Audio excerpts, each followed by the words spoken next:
Hola, como habéis visto, este tema ha sido conceptualmente muy profundo, pero también muy interesante. Ha sido intenso, no cabe duda, y hemos aprendido muchas cosas y muchos aspectos que son fundamentales en gestión de proyectos. Si os acordáis, empezamos viendo con lo del cálculo de holguras. Vimos que no solo la holgura total, que es la holgura que habíamos definido en los temas anteriores de gestión del plazo, es la única que existe. Aparte de la holgura total, existen la holgura libre, la de seguridad y la independiente. La holgura total es cuánto se podía retrasar una actividad para que el proyecto no se retrasase. La holgura libre es cuánto se puede retrasar una actividad para que ninguna de las inmediatamente posteriores se retrase. En la holgura de seguridad suponíamos que habíamos llegado a la tarea en el tiempo más tardío posible de las inmediatamente predecesoras y cuánta holgura nos quedaba para que el proyecto no se retrasase todavía.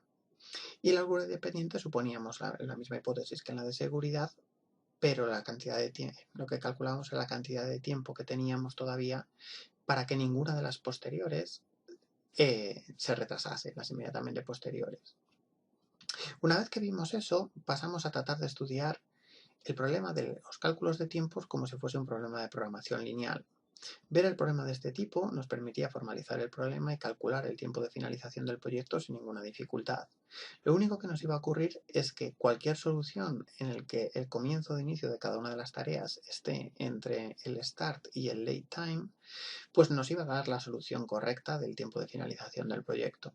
Si queríamos forzar al cálculo de los start time o los late time, tendríamos que meter alguna condición adicional dentro de la función objetivo, como la suma de los tiempos de duración de las tareas, de inicio de las tareas, etc. El siguiente paso que dimos fue ya empezar a analizar qué pasa, cuál es la relación entre el tiempo y el coste. Hay situaciones en las que estamos dispuestos a asumir un coste a costa de reducir el tiempo de duración del proyecto. Y, y lo suyo es hacerlo de forma óptima. ¿Qué significa hacerlo óptima? Pues conseguir el tiempo deseado con el mínimo coste posible. Esto es precisamente lo que trata de resolver el problema del per cost. Y vimos que el problema del per cost no es más que un problema de optimización, que aunque existen algoritmos específicos y muy eficientes para la resolución, si somos capaces de formalizar el problema como un problema de optimización, íbamos a ser capaces de resolverlo sin mucha dificultad, con una hoja de cálculo o vamos con programas de optimización que incluyan módulos de optimización como MATLAB o R o cualquier otro programa de computación, pues no tendríamos ningún problema para resolverlo.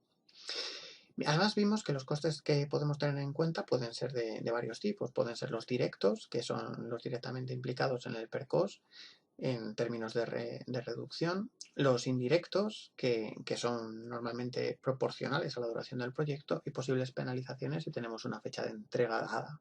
Podríamos incluirlos todos ellos dentro del problema de optimización, plantearlo y encontrar cómo tenemos que reducir cada una de las tareas, si es el caso, para conseguir nuestro objetivo de duración con un coste mínimo. Y luego empezamos una serie de temas de una importancia fundamental, que es la parte de planificación con incertidumbre, que es lo habitual. Es muy raro conocer la duración de las tareas con total seguridad. Y vimos que el PER probabilístico es muy problemático. Empezamos repasándolo y luego empezamos a estudiar las limitaciones. Limitaciones, pues bueno, algunas que se pueden pasar sin más problemas, como la beta, el teorema central del límite, etcétera, pero una que es muy problemática y es que además que hace que el PER sea demasiado optimista, lo cual es un riesgo tremendo en proyectos reales. Y es que el PER olvida que existen otros muchos caminos paralelos en los proyectos y que esos caminos paralelos se pueden retrasar y pueden ser los que determinen la duración de las tareas. Vimos que una aproximación mediante el PER probabilístico no es una buena idea. ¿Qué propusimos como método alternativo? Pues el método de Monte Carlo. Vimos que haciendo muchísimos muestreos sobre un proyecto definido en términos estocásticos, vamos a ser capaces de calcular cómo es el tiempo de finalización real del proyecto y a partir de ahí tener el par tiempo de finalización riesgo bien calculado, no de forma optimista como teníamos en el PER probabilístico, y además de definir un concepto muchísimo más interesante que el camino crítico, que no tiene sentido dentro de un contexto estocástico, solo determinista, y es el índice de criticalidad. Al final las tareas tienen una cierta probabilidad de pertenecer al camino crítico. Generalizamos el concepto de criticidad. Un par de temas adicionales que estuvimos estudiando fueron el tema de la paralización en la hipótesis de Schoenberger. La paralización tiene un doble efecto. El tener caminos paralelos hace que la probabilidad de que cualquiera de ellos se retrase y por tanto que el proyecto se retrase hace que tengamos que tener en cuenta que si eliminamos esos caminos paralelos, que si no los estamos teniendo en cuenta, la probabilidad real va a estar muy sobreestimada. Y por otro lado, estudiamos la hipótesis de Schoenberger. Y es que cuando tenemos caminos paralelos, lo que ocurre es que los retrasos, las desviaciones, no se compensan, se acumulan. Con lo cual, una mayor varianza hace que el tiempo esperado de finalización del proyecto aumente.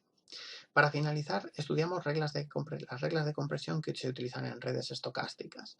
O sea, cómo se generaliza el PERCOS para problemas en los que las actividades no son deterministas. Y vimos que existen diferentes tipos de reglas que van desde calcular cuál es el coste marginal menor en el camino crítico esperado, o bien a tratar de actuar en aquellas tareas que tienen un índice de criticalidad mayor, o bien intentar tener en cuenta ambos aspectos de forma simultánea, con una heurística tal en la que reduzcamos inicialmente aquellas tareas que tienen un coste marginal menor dado su índice de criticalidad, una relación entre ambos aspectos. Espero que este tema os resulte útil e interesante. Hasta el próximo tema.